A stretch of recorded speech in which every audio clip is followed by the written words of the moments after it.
পৃথিবী পৃষ্ঠে একজন ব্যক্তির সর্বাধিক 2 মিটার উচ্চতা পর্যন্ত লাফাতে পারে।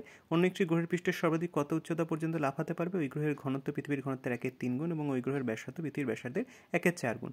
আমরা ধরে নিই D2 হচ্ছে ওই গ্রহের ঘনত্ব এবং D1 হচ্ছে পৃথিবীর ঘনত্ব। তো এখান থেকে আমরা আর কি বলতে পারি? D2 = D1/3 প্রশ্ন অনুসারে, এবং R2 হচ্ছে ওই গ্রহের ব্যাসার্ধ এবং R1 হচ্ছে পৃথিবীর ব্যাসার্ধ। এখান থেকে আমরা কি বলতে পারি? এখান থেকে আমরা প্রশ্ন অনুসারে বলতে পারি R2 = আমার R1/4। এবার আমরা চলে যাচ্ছি পরের স্লাইডে। তো আমরা জানি ঘনত্ব = ভর বাই আয়তন, এবং এখান থেকে আমরা কি বলতে পারি? আমাদের যে ভর হবে সেটা হবে ঘনত্ব গুণ আয়তন। এবং এখান থেকে আমরা কি বলতে পারি?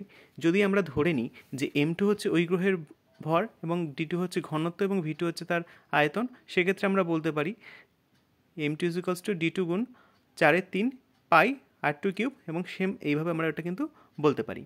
এবার আমরা কি দেখলাম? লাস্ট স্লাইডে আমরা কী দেখলাম সেখান থেকে আমরা কনক্লুড করছি। D2 = D1/3, R2 = R1/4। এটা প্রশ্ন অনুসারে আমরা দেখতে পেয়েছিলাম।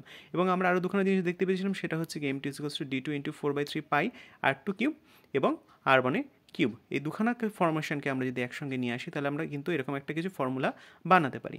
এবং এখান থেকে আমরা কি বলতে পারি? যে M1/M2 = কিন্তু 64 × 3।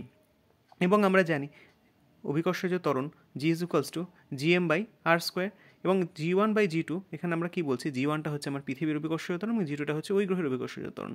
এখান থেকে আমরা এরকম একটা সমীকরণ বানাতে পারি। এবং আমরা জানি M1/M2 = 64 × 3, এবং আমরা প্রশ্ন অনুসারে পেয়েছি R2 = R1/4।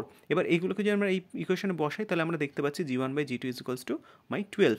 এবার ছোটোবেলায় আমরা যখন পড়াশোনা করেছিলাম তখন আমরা একটা বিষয় জানতাম, সেটা হচ্ছে এই সমীকরণটা আমরা আগেও দেখেছি যে H = U²/2G, যেখানে H হচ্ছে আমরা কত উচ্চতা পর্যন্ত কোনো বস্তুকে ছুড়ে দিতে পারবো, যেখানে Gটা হচ্ছে তার অভিকর্ষজ ত্বরণ এবং Uটা হচ্ছে তার প্রাথমিক বেগ। এখান থেকে আমরা কি বলতে পারি? H1/H2 = G2/G1, যেখানে G2 হচ্ছে গিয়ে ওই গ্রহের অভিকর্ষজ ত্বরণ, G1 হচ্ছে পৃথিবীর অভিকর্ষজ ত্বরণ। এখান থেকে আমরা কিন্তু H2 এর মানটা পেয়ে যেতে পারি, যেটার মান হচ্ছে 24 মিটার। ধন্যবাদ।